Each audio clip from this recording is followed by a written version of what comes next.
tell. I'm going to talk about a project that I worked on called Daedalus, and it's kind of a translation of James Joyce's Ulysses into visual form. So I had this idea of writing a follow-up to Ulysses set the day after, in which Stephen Dedalus wakes up with the worst hangover he's ever had, back at the Martello Tower where he said he'd never go. And it kind of updates Ulysses in terms of the next day in a different sense, because I was thinking about what James Joyce would have made of the internet and social media. I mean, in a way, his book it kind of invented those things. Ulysses is obsessed with data, kind of hyperlinks with all these references everywhere. So it was kind of familiar with the internet before the internet. So I asked some questions in my novel.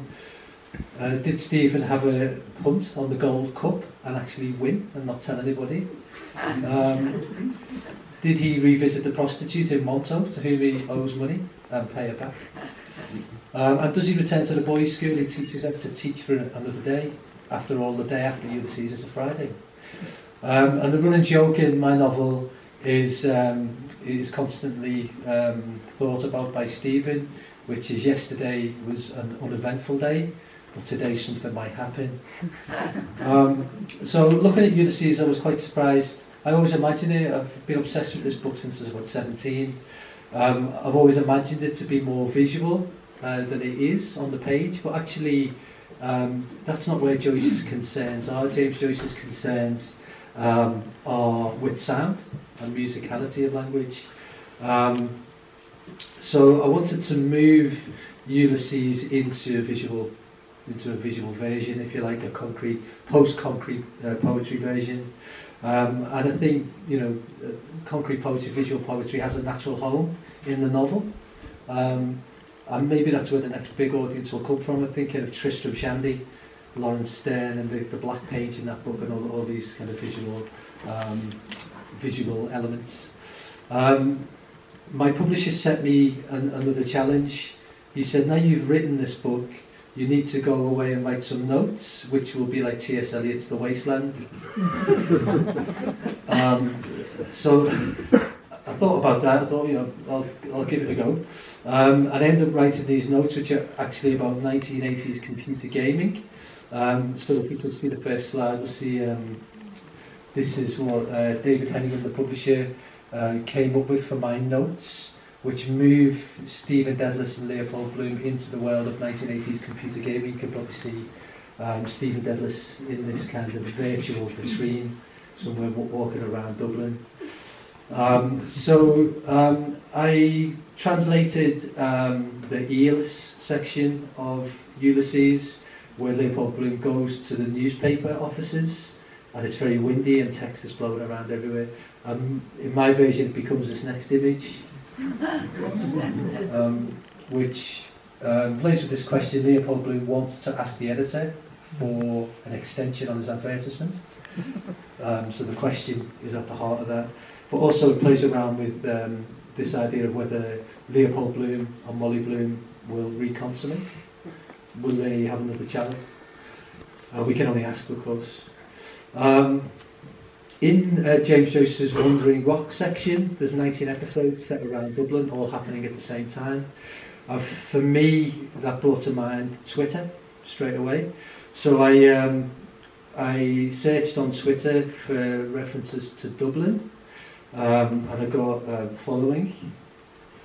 I had a dream that Paolo Nutini played for the Dublin team midfield. I never thought I could imagine that. I love my dreams. Next one. I was 18 years old when I went to Dublin with a fistful of money and a cartload of dreams.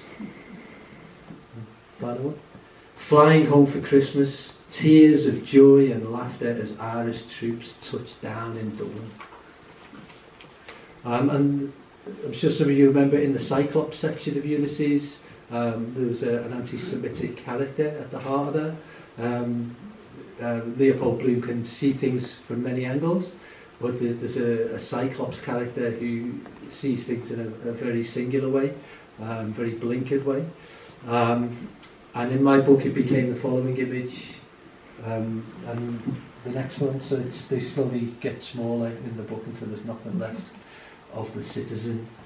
And I'm going to finish just with a short reading, because I'm always obsessed with this section called The Oxen of the Sun in Ulysses, where James Joyce goes through the history of English style, or English prose style.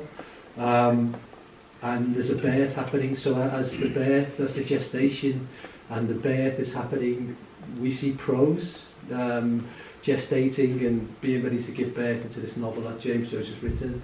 And I wanted to carry on what James Joyce had done from 1922 onwards, and to filter those styles as he had done with earlier styles.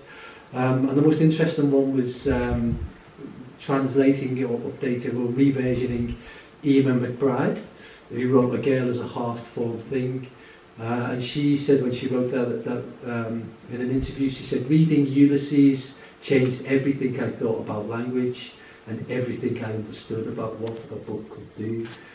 So I found myself pastiching the style of Emma McBride, which in itself had homaged the style of James Joyce. And I'll just read a small section to finish. For her, she'll soon, I'll give her name. In the yellow of her skin, she wears my name. Mother mine? Yes, me. Stitch the sheet, I said. I said that's what she said. She lay me down. They cut me from her, wet and here and done. Walking up and waking up in dormitories up the steps. Are you awake, Stephen? Will you listen, he says. No, I want she, I say. I want mother. Smell of rose from her skin, petals pink and flaking fragrant. Scent of her in my eyes, her pulse in my heart beating mum, mum, mum. At home she lives all around my room. Tula room, my mother's womb. Where's she? Mother, what have I done? Mother, green bile, aftertaste burns. Mother, all done. Out, she cried. Thank you.